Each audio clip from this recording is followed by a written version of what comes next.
If you ask me, over the past few years it has been a great time to be a JRPG fan. We have recently had loads of amazing games released, with plenty more coming our way soon. But when you think about it, most of these titles are based off established series as opposed to being completely new IP. Sometimes, however, the developers meet us halfway with new titles that are spin-offs from existing series, and that is what this video is all about. I'm going to be counting down my top 10 JRPG spin-off titles. Setting the rules here is a little hard though, because I don't think it's possible for us all to agree on what classifies as a spin-off and what doesn't. Does it need to have a different title? Does it need to have different gameplay? Does it still need to be set in the same world? I'm going with games with either new or some variation in their titles, but also games that don't directly continue the story of the mainline series. This means that games like Suikoden Tactics or FF7 Crisis Core will not make the list. And remember, this is just my opinion. I'd also like to know what your favourite JRPG spin-offs are, so let me know in the comments below.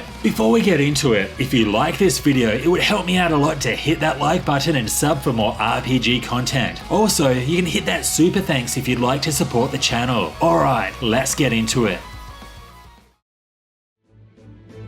First, we have Monster Hunter Stories 1 and 2. These games are spin-offs of the Monster Hunter series, which has been going strong since the original 2004 release on the PlayStation 2. Monster Hunter is an action RPG series with an incredibly addictive gameplay loop. You'll be trekking out to slay giant beasts, returning to your base to use the materials for upgrades, then venturing out to take on even stronger monsters. This loop, as well as the awesome combat, are the prime reasons why this series has sold nearly 100 million copies. Monster Hunter Stories 1 and 2, however, go full JRPG. As the title suggests, they focus on storytelling, which isn't exactly what the main series is known for. One of the best things about these spin-off titles is the ability to steal eggs from the wild, hatch them, and then fight alongside your monsters in a turn-based combat system. And while stealing eggs from monster nests may sound cruel, just remember that when they grow older, they'll probably try to burn down your village. Next on the list, we have Rune Factory. This series was designed as a spin-off to the Harvest Moon series, which has recently been renamed Story of Seasons due to naming rights issues. The Harvest Moon series is of course all about farming. In each game, you'll be tasked to turn an old rundown farm into a successful one. This not only involves managing crops and livestock, but also maintaining relationships with other NPCs in town. The first Rune Factory game was released in 2006, but has since seen a total of 5 mainline games, with the latest, Rune Factory 5, being released in 2021. Now, this spin-off series still retains the basic Harvest Moon farming gameplay, but this time there is a focus on dungeon crawling too. Rune Factory's heroes have a serious case of amnesia, as the premise of each of these games is to defeat some sort of evil in the world while uncovering the hero's lost memories. This series has quite a strong following, as last year Rune Factory 5 on Switch sold over 500,000 copies. It's safe to say that this series will be around for a while.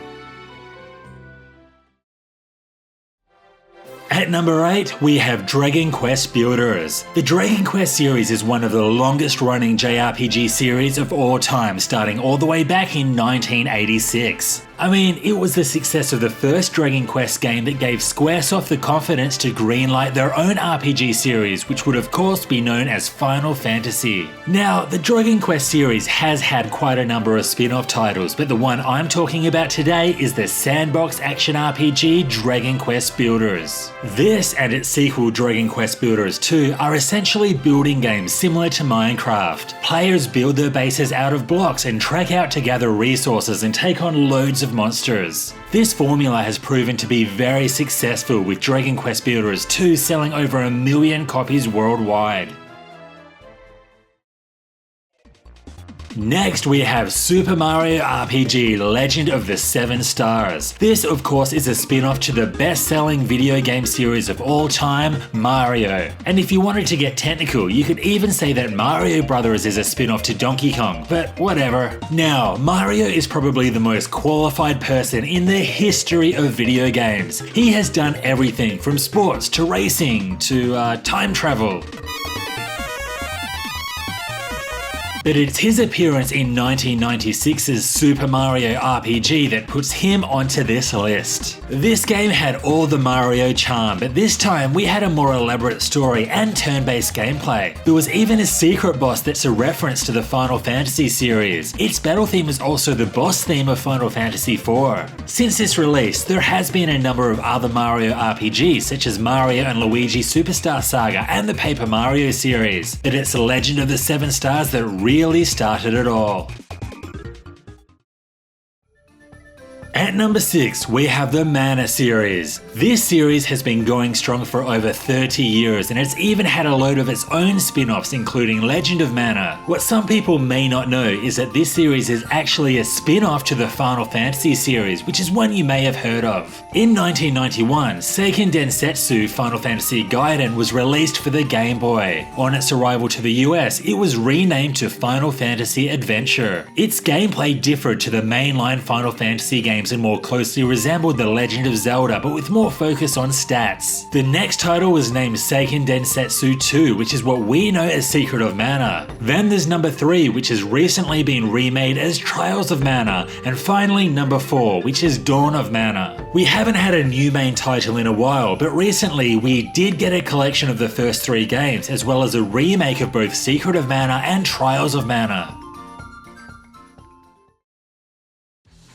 This next one is a little bit different. This is a spin-off crossover between 2 great series. I'm talking about Tokyo Mirage Sessions FE, which is a spin-off of the Fire Emblem and Shin Megami Tensei series. However, things here aren't exactly what you would expect. The game is set in modern Tokyo and tells a generic tale of overcoming a mysterious evil that is causing innocent people to vanish. Sounds pretty straightforward so far, until you realize that the core of this game is based off Japanese idols. Yep, there is so much that revolves around pop songs, auditions, performing, music, stardom, you name it. But don't let that turn you off. This game is really awesome. It does play a lot like an SMT game in its amazing combat, dungeon crawling and exploration. On the Fire Emblem side, the main thing we have is the well-known Fire Emblem characters who can fuse with your characters in battle. Unfortunately, this one is a little hard to play. Unless you have a Wii U, which you don't, you'll have to cross your fingers for a remaster.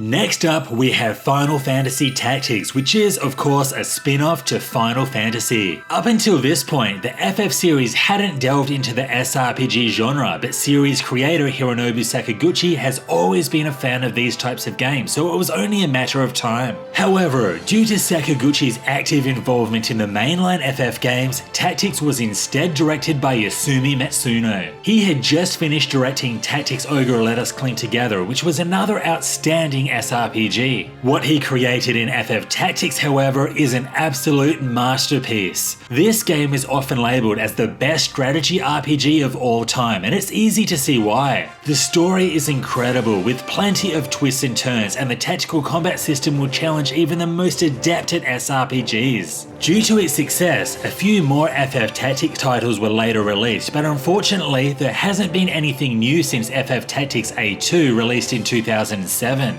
Now, there has been rumours flying around the place about a Tactics remake, and my fingers are crossed that we'll hear something soon.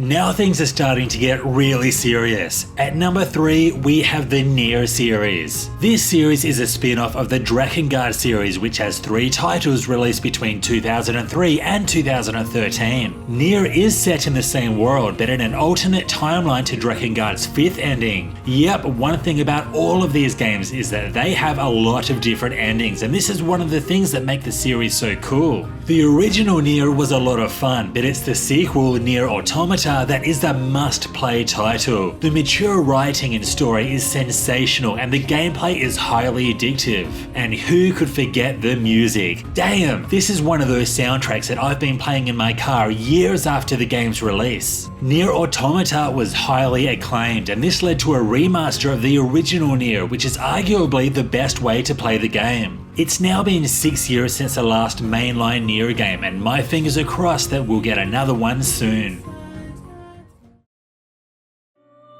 Next, we have a series that I am sure we're all familiar with. I'm talking Persona. This well-known JRPG series is a spin-off to Megami Tensei, which started out in 1987. It is with the OGs of the JRPG world. Now, this series has had loads of other spin-offs too, including Devil Summoner, Digital Devil Saga, and as I mentioned before, Tokyo Mirage Sessions FE. The Persona series has been around since 1996, spanning 5 main titles and loads of ports, remasters, remakes, and other spin-offs, including rhythm games. The mainline Persona games all share common elements, including a modern Tokyo setting, challenging turn-based gameplay, summoning personas, and more recently, forming social links with other characters. If you haven't had a chance to play the Persona series yet, do yourself a favor and pick up Persona 5 Royale. It is one of the best JRPGs you will ever experience.